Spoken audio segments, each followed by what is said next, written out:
Welcome to the Los Angeles World Affairs Council and Town Hall. I'm Kim McCleary, President and CEO, and it's my great pleasure to welcome you to today's program.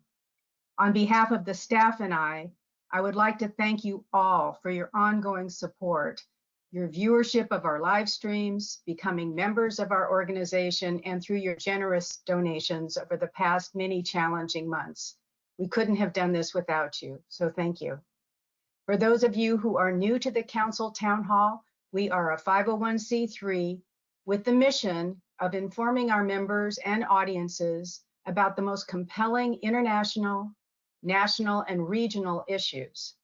We are a nonprofit organization, and an important part of our programs is that we enable our audiences to ask questions of the speakers to foster a more engaged discussion. We will be taking your questions in about 25 minutes.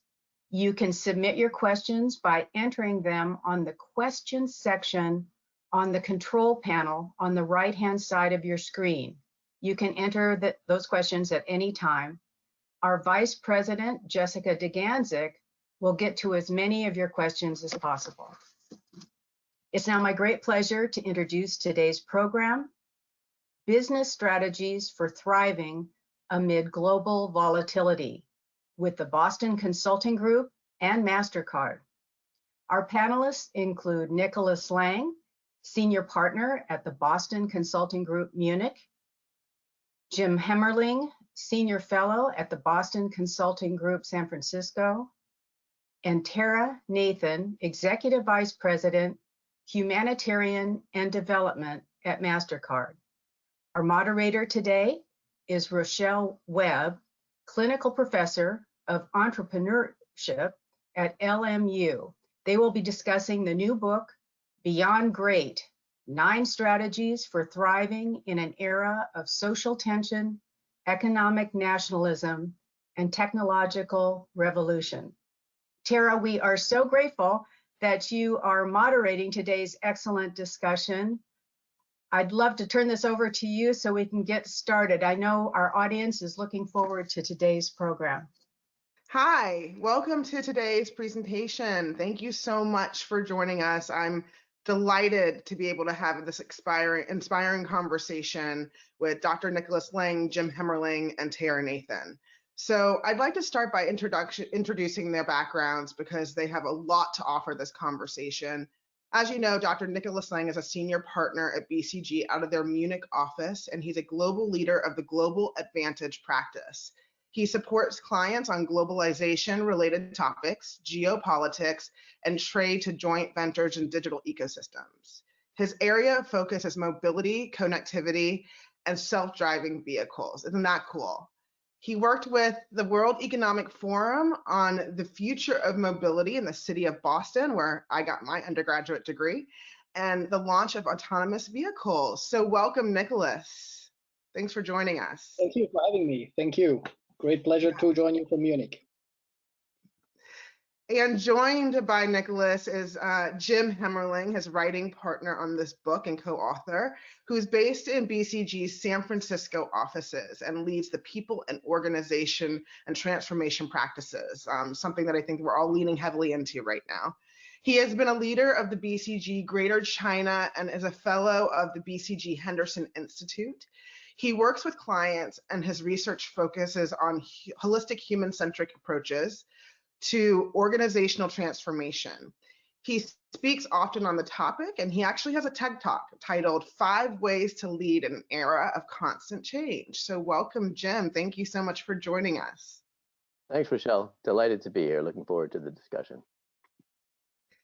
And last but certainly not least is Tara Nathan, who's Executive Vice President of the Humanitarian and Development Group at Mastercard. In this role, she leads the company's strategy to develop and scale products and solutions for the base of the pyramid. The Humanitarian Development team is dedicated to creating an ecosystem that streamlines access to education, health, commerce, and other vital services for the most vulnerable communities around the world. By working in collaboration with government, NGOs, and other private sector companies, Tara's team is focused on driving commercially sustainable social impact. And she's also previously chief Executive Officer of the Mobile Payment Solutions and Mastercard Smart Hub Incorporated joint venture, where she led the innovation and commercial development of the gateway. Welcome, Tara. Thank you. Good to be here. So Nikolaus and Jim, you took us on a really complex and interesting journey through what we're experiencing right now in your book, Beyond Great. I think that this is a topic that is useful for any company at any time, but especially now more than ever. It's important that we all figure out, how do we navigate this uncharted territory that we're in? You took us through a talk on the market volatility, and you talked about how disruptive natural disasters can be to that. You talked about how there's no silver bullet strategy that helps companies go beyond being great, especially during trying times, which led you to come up with these 9 strategies about how to thrive in an era of tension, economic nationalism, and a technological revolution, which I think we are sitting right in the eye of that at this moment right now. You did a really interesting thing too, where you took us on a comparison between digitized and servitized industries, which I think really helped to level set how your strategies can, how they can collaborate across many different industries. And in doing that, you used very specific case studies, and they sat in very different industries. So you talked about anything from Caterpillar to GM to Mastercard. So I found that journey to be especially useful to me in understanding how these strategies are truly dynamic and fluid. But I'd love to know, what inspired you guys to write this book? Well, first of all, it's a camaraderie between the 3 of us. I think Jim and I, we know each other for 20 years, are in them as well. And so you have 60 years of BCG, joint BCG career, and reflection on what our clients face. And I think over the last 5 to 10 years, the 3 of us observed really 3 important forces that were shaping our clients' agenda. And you see them also in the subtitle of the book. This is 1, social tension, 2, economic nationalism, and 3rd, digital revolution. Yeah. And let me go back to those 3, because I think those 3 forces have really reshaped the way how corporate leaders are acting in 2021 as we are today. First, social tension. I think we have seen a lot being discussed around climate change, the Paris Agreement. It's a fact that the temperature anomaly over the last 20 years has increased by 45%. So it is a clarity that we need to do something on climate change, but not only there, but also in social tension. Yeah, we have seen social tension arising around the world, and we see also companies having to act more and more and acting more and more with total societal impact. So social tension is one thing where I think the way how we shape corporations, the way how we behave in our society is a completely different one now than 10 years ago. Second, economic nationalism. Well, we grew up in a world where we believed that free trade is a given. Tariffs were a vocabulary of the past. The reality today is that only in the 5 last years, 80% of the world trade has been renegotiated. That means that 5 years ago, you were trading between the US or Europe, or between the US and China on very different terms than today. That impacts a lot of businesses. That makes products more expensive. That makes services less accessible, and so on. Second trend. Third trend, digital transformation. Well, I think we all learned now to handle 20 different video platforms in the last 10 months, thanks to COVID. But the reality is that it's just one single element that shows how much our world has become more digital. So if you were a CEO 10 years ago, social and climate change was not so prevalent. Economic nationalism didn't really exist in many cases, and digital was rather nascent than a dominant player. And I think if you look at those 3 trends, that made us think that we need a book helping our clients navigate these uncertain times. That's a very good point. And, it's And who knew we would be sitting in sort of the the most interesting sort of you know, environment for this book to be launched at this particular time. So you went through 9 strategies, and I would love to turn it over to you, Jim, and just understand, of those 9 strategies, what do you think are the 3 most important that we should take away with us? Yeah, thanks, Rochelle.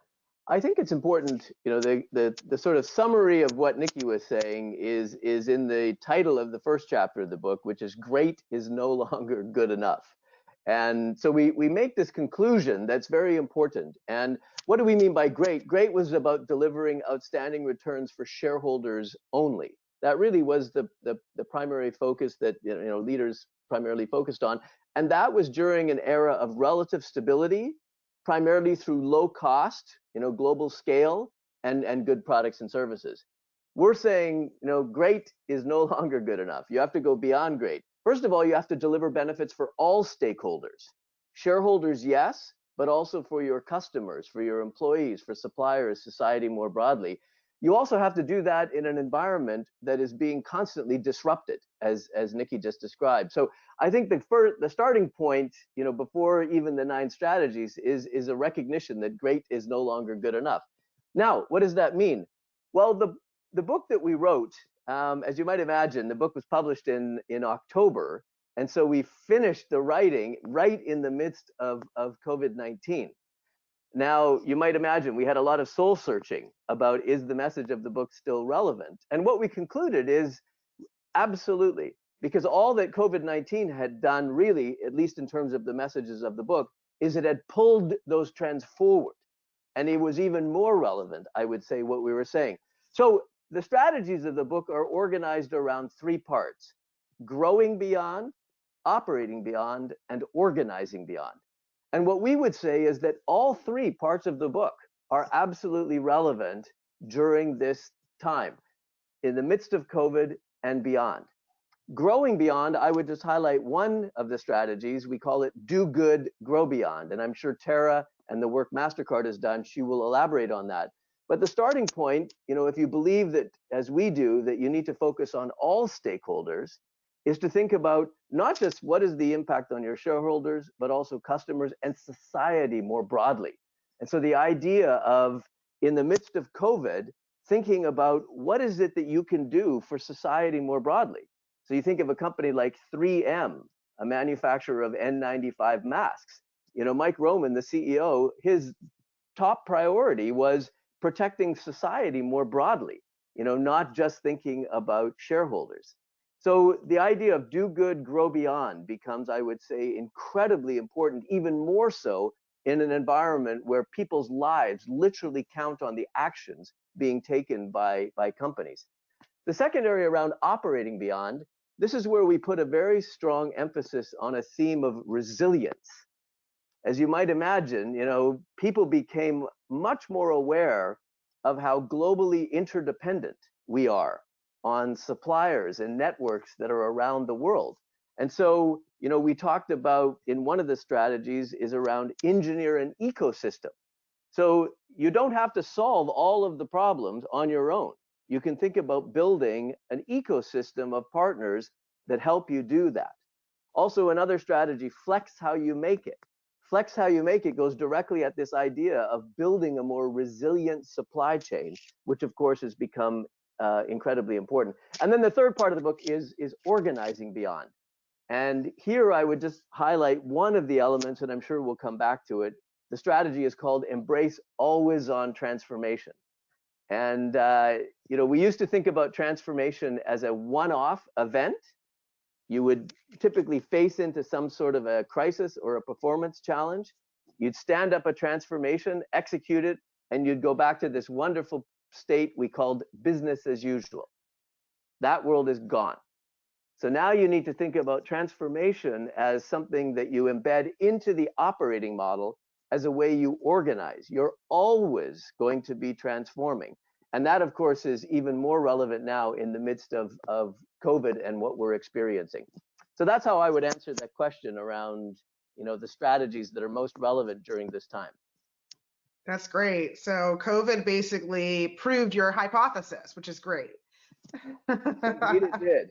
Yes, yes. So I did spend some time working in the fintech industry myself before I got into academia, and I found it particularly interesting how you tied back strategies to what is happening in that industry.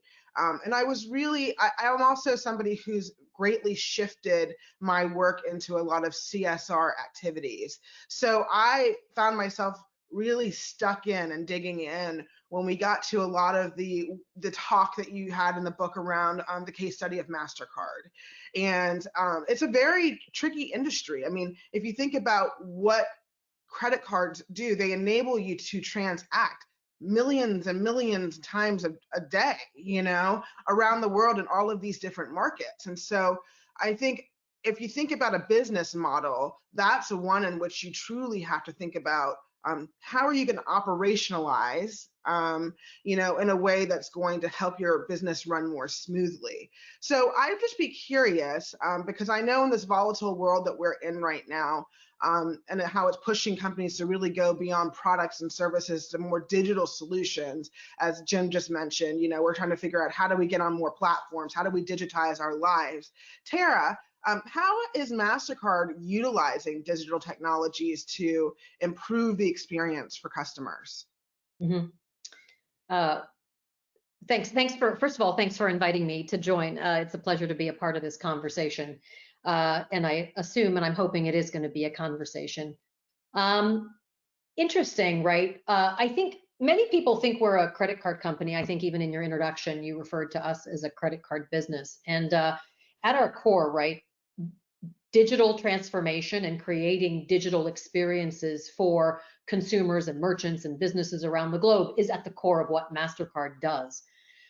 We're a digital technology company in the payment space that designs digital infrastructure, builds consumer experiences, and creates the security infrastructure that enables banks and consumers and merchants around the world to transact. So we're a traditional B2B2C business, right?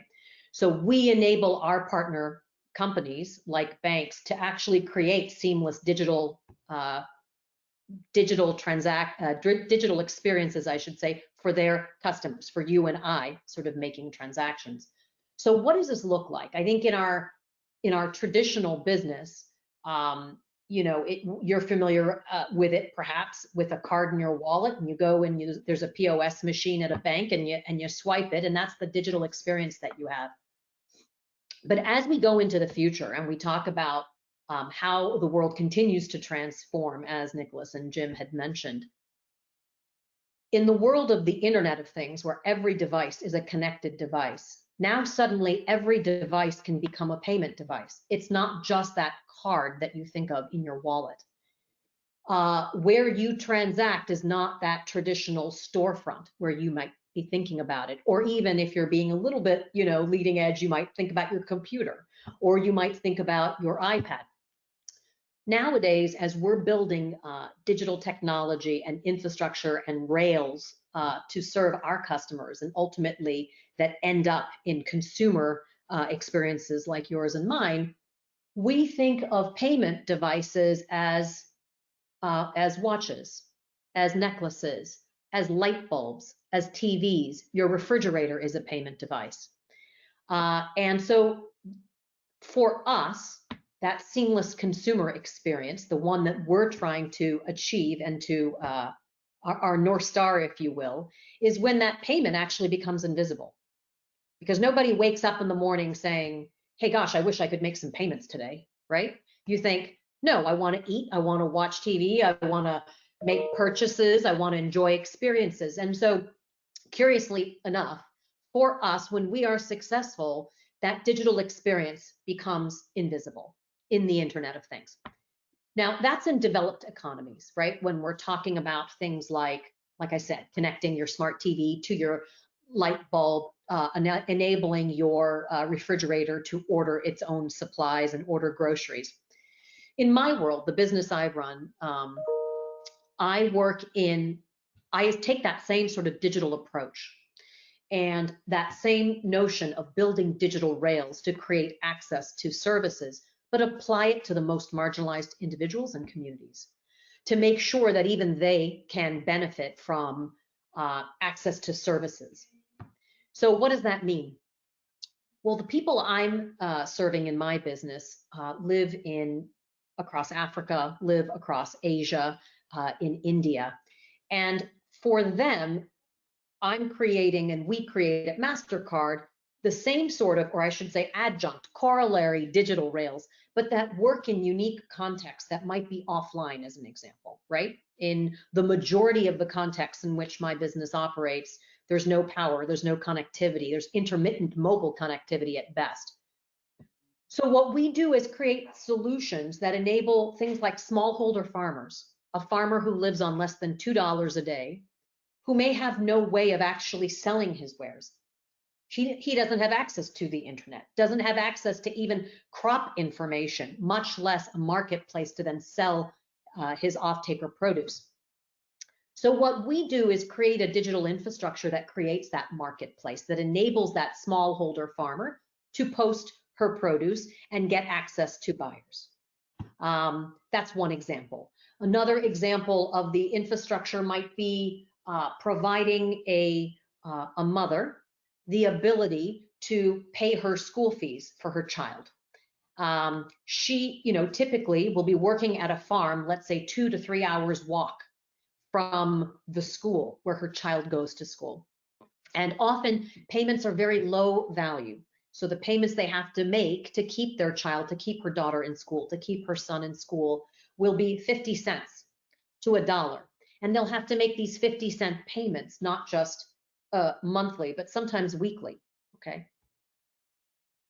What we do is create an infrastructure that enables her to do that payment remotely and to do it in a seamless way, such that she doesn't have to take a whole day off of work at the farm in order to go make that payment. So as you can see, that it's all about creating digital experiences. It's all about making the payment invisible, but in vastly different contexts, right? Everything from your fridge talking to the light bulb to your smartwatch, all the way to a smallholder farmer making $2 a day paying school fees for her daughter. Yeah, I love that example that you gave about education. I think that was the Coupa app, correct? That enabled that. Yeah. I found myself really drawn to that example in the book because I thought, wow, what a great way to democratize education in vulnerable communities. And I just loved the work that you guys did around that. Which brings me to this question, because that's a great example about how Mastercard has disrupted a legacy model.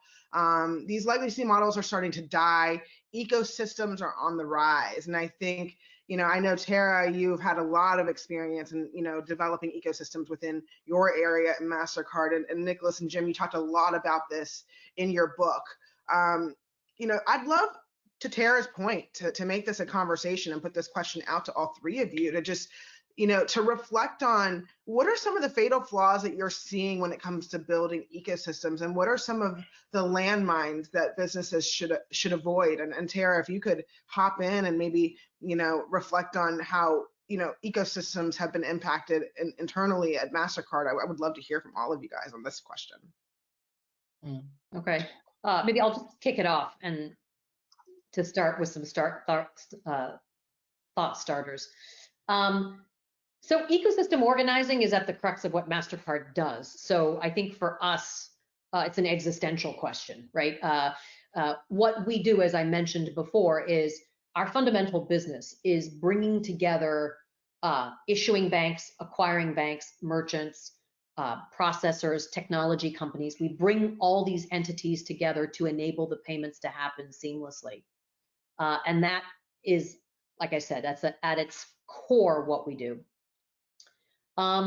What's difficult about it? I would say, before I talk about what's difficult about it, maybe I'll turn that over to Jim and Nikolaus. I'll talk about the beauty of it, right? The beauty of the ecosystem is that you essentially turn, in our payments ecosystem as an example, you take what could be competition and turn it into collaboration. And what that does is create an optimal outcome for you and I, the consumer.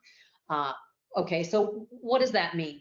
It means that, if you look at some business models, which we call, closed loop, right? Where one entity has to come in and perform all the different functions of that ecosystem. They have to know how to acquire a consumer. They have to know how to interact with a merchant. They have to know how to process a payment. They have to know how to do all these things soup to nuts. Gosh, I certainly don't know how to do everything soup to nuts, right? And I think one of the beauties of free trade, as we mentioned, one of the beauties of one of the easiest ways or the best ways, I think, for global expansion, for trade to expand, for services to expand, is to enable specialization. And so the ecosystem enables specialization. It enables us to say, okay, you're good at doing this part of the ecosystem, you do that. You're able to do that, you do that function. And what the ecosystem organizer does, which is Mastercard in the case of financial institutions, is we develop the rules, the technology, the processes, the enforcement mechanisms that tie all those actors together such that we can deliver better value, more services, but perhaps most critically, in a more safe and secure manner, right? Because what we also do is police that ecosystem to make sure that standards are being enforced, that when someone violates a standard, whether it's a safety or security or data privacy or data security or a transaction, that we are there to police it. So that's the way we sort of view ecosystems, I'd say. I love it. Nikolaus, Jim, can you expand a bit on that and just sort of, taking from what Tara just talked about, how can we and everyone that's listening today, take that example and think about how to tie this into their own businesses or their own NGOs or municipalities or, small businesses or large businesses? Yeah. Well, maybe let me start, and Jim, please add. I've been working on ecosystems for the last, I think, 10 years. We've been looking at more than 100 ecosystems across industries and so on. And Tara, what you just said made me smile in a positive sense, because what you described as Mastercard is actually the perfect ecosystem orchestrator, or what you call it, police, or the orchestrator. And I think one of the big challenges we see, when do ecosystems not work? I think in most of the cases, they don't work if you have a weak orchestrator. Yeah? And I think it's really critical to have an orchestrator that defines who is part of the ecosystem, how are people being remunerated, which standards of cybersecurity control are taking place, and also in bad cases, how do we get people out of an ecosystem? Yeah. So I think ecosystems the success of ecosystems strongly correlates with the role the orchestrator plays and the role how, let's say, the orchestrator defines the ecosystem. That's one. The second situation where ecosystem gets really challenging is when it's not clear who is responsible for ecosystems. Yeah. Now, the financial industry sector has been very advanced on ecosystem, but I'm working in a sector like automotive and industrial goods, where ecosystems are a very new appearance, and where ecosystems are happening more by chance than by design.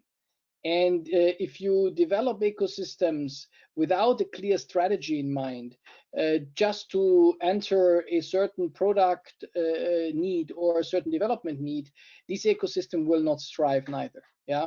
So I think for us, these are two critical elements. It's the power of the orchestrator, and it's the clarity of the strategic design. Actually, I'll jump on top of that. It's interesting. I think you're right, Nikolaus. Like the financial sector is one where that notion of an ecosystem organizer is very well advanced and well developed. But with a lot of the new, I would say disruptive technologies that are coming up, and sort of as we go into, you talked about economic nationalism as an example, where in many countries and markets, they're trying to build homegrown systems. And I think one of the key failures that we see, at least as the financial ecosystem looks to expand both to new geographies as well as to new segments, as to new use cases. For example, in my world, in the humanitarian and development world, I think there is a fundamental underappreciation of what you just said, which is the importance and criticality of an ecosystem organizer in order for in order for processes to be safe, secure, efficient, productive, et cetera, et cetera. I see that in the development world, for example, right? There is a huge movement in the development world to move towards away from distribution of commodities and towards what they call cash programming, right? And what's very interesting is you have a lot of NGOs emerging and UN agencies thinking that orchestration will happen spontaneously. Well, I think we know that it doesn't happen spontaneously. And it's not only that, but it is it's a core competency, and it's one that's hard won, hard come by. And very underappreciated. So I appreciate your comments. Yeah, and that's a great segue, because before we turn it over to the audience questions and turn it over to Jessica, I'd like to ask you, Jim, one more question, because this was really robust, this dialogue that both Tara and Nikolaus were just having. And I think Tara is exactly right, and Nikolaus is exactly right. This stuff doesn't just happen overnight, right? It takes a leadership team to be able to bring this to life. And I think there's a lot of people are starting to talk about transformational leadership. I would love to hear from you, because I know that you really focus on the people and organization side of things. What does it take for a transformational leader to take ownership of the development of these ecosystems and bring them to life? Yeah, thanks very much, Rochelle. And look, the topic of transformation is so important, as you know, that we dedicate an entire chapter in the book, calling it, embrace always on transformation. I already talked about how it's always on, it's not one off. But the reality is that when we look at transformation, we've had a chance to study transformations that have been done over decades. And the reality is, sadly, oftentimes people are actually treated as a means to an end, or worse, as collateral damage. Given the pressure, the crisis, the performance expectations on leadership teams, quite often, even with good intentions, people just get treated poorly. And so what we're seeing, though, is companies are really starting to take what we call a reimagined approach, a holistic, human-centric approach to transformation. We use the language, we call it the head, heart, and hands of transformation. And in our book, we talk about companies like Microsoft that have embraced that approach. But the key thing I would say is, the head, think about it as creating a compelling vision and making sure the organization is focused on the right priorities. The hands is about executing, but also innovating while you're executing. But what I would draw your attention to is the heart, because the heart is really where we see both the best of leadership during COVID-19, but also some companies that are still struggling with that. And what I would just say is, and maybe you can think of the heart as the four chambers of the heart. One of them is around purpose. Give people a sense of meaning and fulfillment in the work that we're doing. Why are we showing up to work? What's the purpose of our work? Creating a compelling culture where people can actually do their best work, and to make sure that that culture takes care of the physical, social, and emotional well-being of people. Empathy. Really thinking about putting yourselves in the shoes of all the different people that are working for the company, and how do we make sure that what we're doing is working for them? And obviously the needs of a young mother with small children that she's trying to educate, while she's also taking care of, parents that are struggling to adapt to the realities of COVID in a virtual world, and, be empathetic toward those people. And then the fourth chamber we talk about in the heart is how leaders show up as leaders, that you need to lead with your head, with your hands, but also make sure that you're leading with your heart, that you're inspiring and empowering people as you transform. So look, that's a very quick synopsis of a very important topic. And obviously, the very essence of going beyond great requires for most companies a pretty fundamental ongoing transformation. I love that. I'm never going to forget that, actually. I love thinking about it as the four chambers of the heart, and with empathy at the core, because I think that's something that gets lost often in business. And if you just take a moment to put yourself in the other person's shoes, then it opens up a world of opportunity. And we've seen that through the work that Mastercard's done and how they have looked at vulnerable communities and looked at different payment solutions that they can collaborate with and develop and make them bigger and more robust. So I've appreciated my time with all three of you, and I could sit here all day. I know you guys probably don't want to sit here talking to me, but I'll talk to you. But with that said, I would like to give the audience a chance to ask some questions. So Jessica, would you like to offer up some audience questions?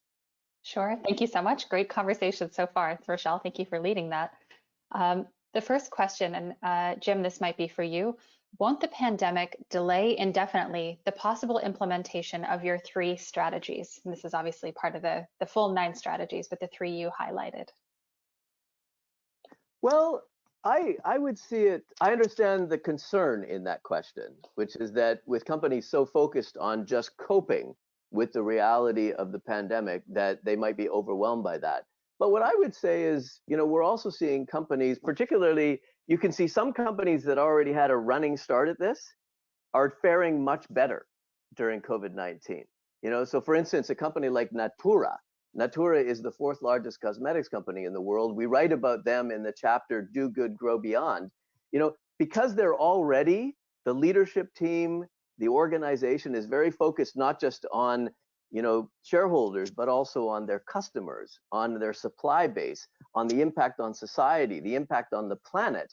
They're already actually very well positioned to be thinking about what is their role in society more broadly as they power through COVID.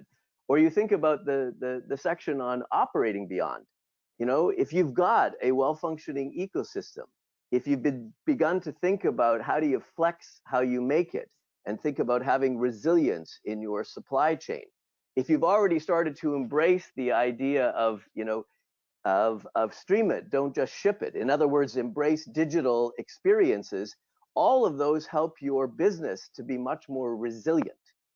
And then, the third area around organizing beyond, if you think about, what we say there, that you need to be very, customer focused in your organization, but also build agility into the core of your company. So we talk about, organizing, the chapter is to be focused on your customers, to be fast, to be agile, and also to have a flat hierarchy so you can make decisions quickly, which many companies have had to do during COVID. Well, those very same principles, we believe, are not being delayed by COVID-19, but are actually enhancing companies' ability to respond to it effectively.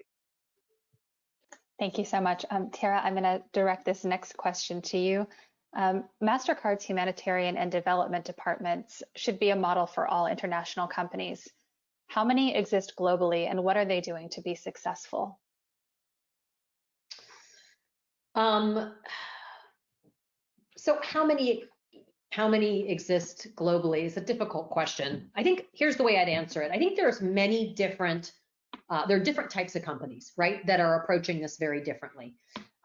There are a number of companies that of, common household names like Ben & Jerry's and Tom's and things like that, that have a social impact type of, that have a social impact component, I would say, to their mission or to their mandate.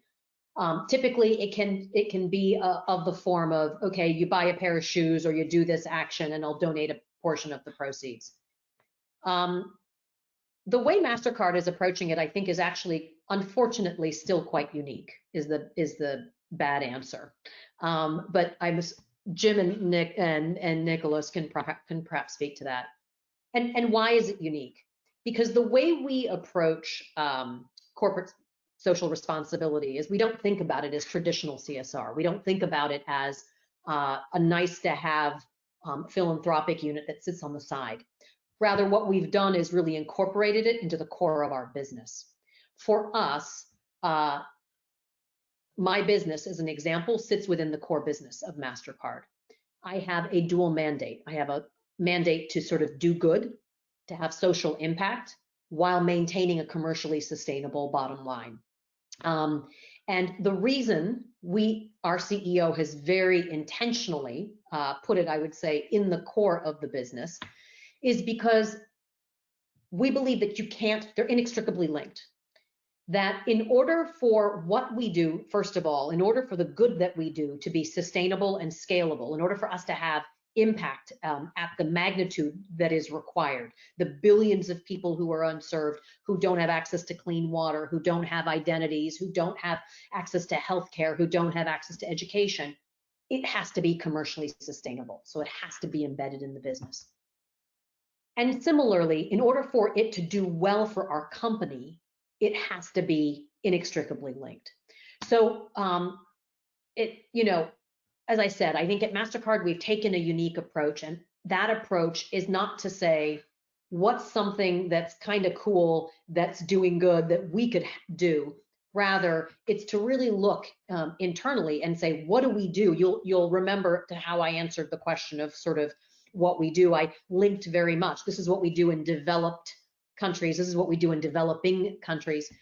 And I think we believe that it's only through the linking through to that core business mandate and to our core competencies that we are able to actually have meaningful impact both on our bottom line as well as to society. Just as a follow-up to something you just mentioned, one person asked, can we make simple payment capability in the US for folks who don't have internet or banks? So that's kind of a developed versus a developing question, but we still have those people in our own country that are struggling. Yeah, great question. I live in Connecticut, and let me tell you, I have spotty connectivity here. So, the world is actually rife with a lot of examples of where innovation has happened to address marginalized populations in Asia, in Africa, and it's a reverse importation. I mean, mobile money is a great example of that, right? Mobile money is quite prolific across East Africa, India, the Philippines, and it's frankly very nascent here. So to say, can we do it? I think it's a great question. I think we need to do it, and I think we need to explore that. Right now, to my knowledge, the majority of these offline types of solutions are really focused on the developing markets. Great question. Thank you. Yeah, we have a population of about 70,000 homeless people in Los Angeles, so that's definitely something that I think we're all trying to assess how to give them the access to those things. Yeah. Nikolaus, I'll turn this one to you. What metrics might help understand what's working and isn't? Any examples in various settings? So I guess commenting on the 9 strategies and how these organizations and businesses may or may not be able to survive with this volatility. Yeah, well, I think it's a great question because we were thinking also about matrix and looking at what are beyond great companies and what aren't beyond great companies. And I think it's in the past, and I think Jim described it very well when we were talking about companies that were great. I think the paramount metric was the total shareholder return. Yeah, this is something you can easily measure. Share price, the share performance, and the return, and you are in a world where TSR is playing a role. I think today the metrics that are relevant are still, and this is something which we have to be very clear, we need to have a shareholder return because obviously we need to have thriving companies. But on top of this, and I think that's the challenge of being a beyond great company, you will be measured on what's your impact on total society. What is your total societal impact? You will be measured by the quality and the number of your collaborations. I think Tara described it very well. We are not anymore in this closed loop business, but we have to look in ecosystems. How many ecosystems do you have? How many partners do you have? How successful is this ecosystem going forward? Yeah, I think another topic which is very important when we look at the whole topic of a purpose-driven organization is actually how well are you ranked as an employer by people that are working with you or people seeking jobs. So just 3 metrics: total societal impact, the quality of your collaboration, your employer ranking would come on top of what I would still see relevant, which is a total shareholder return. But we're moving from a monodimensional metric to a multidimensional, and that's the challenge of today. Thank you. This next questioner says, thank you, panelists, for your time. As Beyond Great was finalized before the results of the November 2020 US election, which of your 9 strategies do you feel will be most impacted by the upcoming Biden-Harris administration? Thank you, from Jason West. So I don't know which of you wants to start with that question. Jim, do you want to start on that one? Wow. Okay. Well, that's a question. And look, I'm thinking real time here as you're listening to me. Look, I think during this period of time, and obviously the election has taken place right in the midst of the battle with COVID-19. I think we have first of all, a heightened awareness of the 3 forces.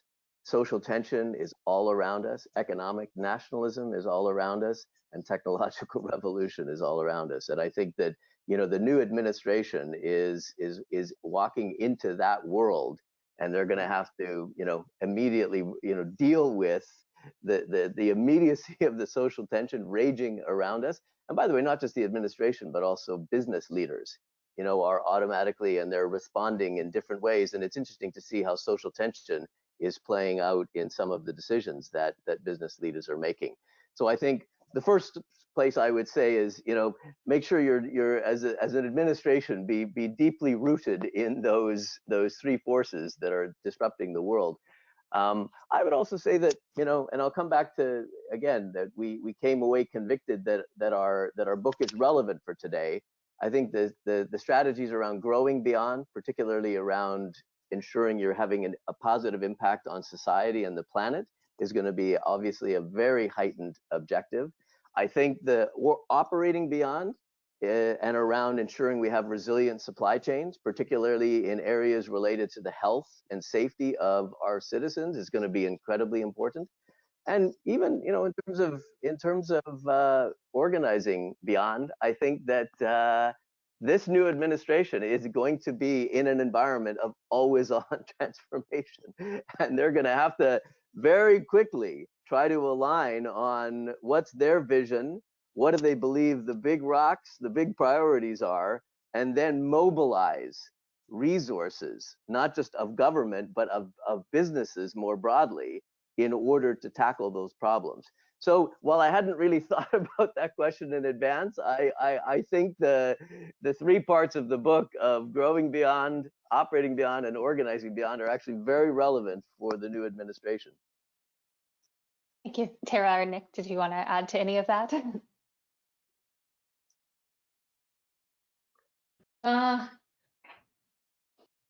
Maybe only just to add, I don't know that it's specific to the administration, more specific to the time we find ourselves in, I'd say. And I think that one of the trends I think I see, at least not only at Mastercard, but across many of the large corporates, I think there was an Edelman Trust survey that was done about a year ago that talked about how increasingly people now look to companies and look to CEOs for how to navigate the social tensions and how to navigate the political situations and how to navigate, and they look to CEOs for leadership, right, in times of trouble.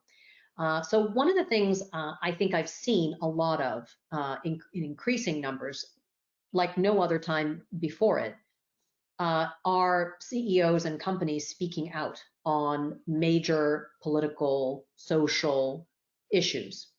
I think whereas previously, CSR might have occupied a small niche in a corner of someone's office, now it's become much more prominent and a much more core to what the company does. But also, I think turning our attentions to domestic issues, I think is one of the questions was, or I think you said it, Jessica, we've got a homeless problem in Los Angeles. We've got issues of racial and gender inequity in our own country. We've got issues of homelessness and poverty in our own country, of unemployment, of underemployment. And what I see is a lot of the companies now really taking a huge portion of our mind share, of our resources, and of our capabilities and turning it domestically and saying, it's not just about helping those from the most marginalized communities around the globe. But frankly, we do have to spend, and it's our responsibility. It's our responsibility to spend that time and effort and energy and resource here domestically, in the U.S. Yeah, if I just quickly build on that, I love the point about the importance of businesses in this. And obviously, I mean, we consult to both governance and businesses, but I would say, one of the most important things would be to embrace the power and the resources of, if you will, the meta ecosystem of businesses working together with government. And, just to tie back to what we were talking about, people still don't have, internet access. And I think of,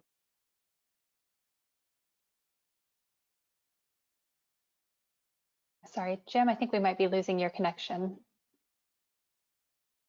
We'll see if he comes back. Dang, okay. Well, why don't we move on to the next question? Jim, I apologize if you can hear us. We lost your connection. So for small businesses, which have obviously been really, really hit hard, and also for nonprofits, where is a good place to start with some of the items that you've outlined in this book? Is that to me? Why don't you go ahead and take that one, since it looks like Jim lost his connection. Yeah, okay, yeah.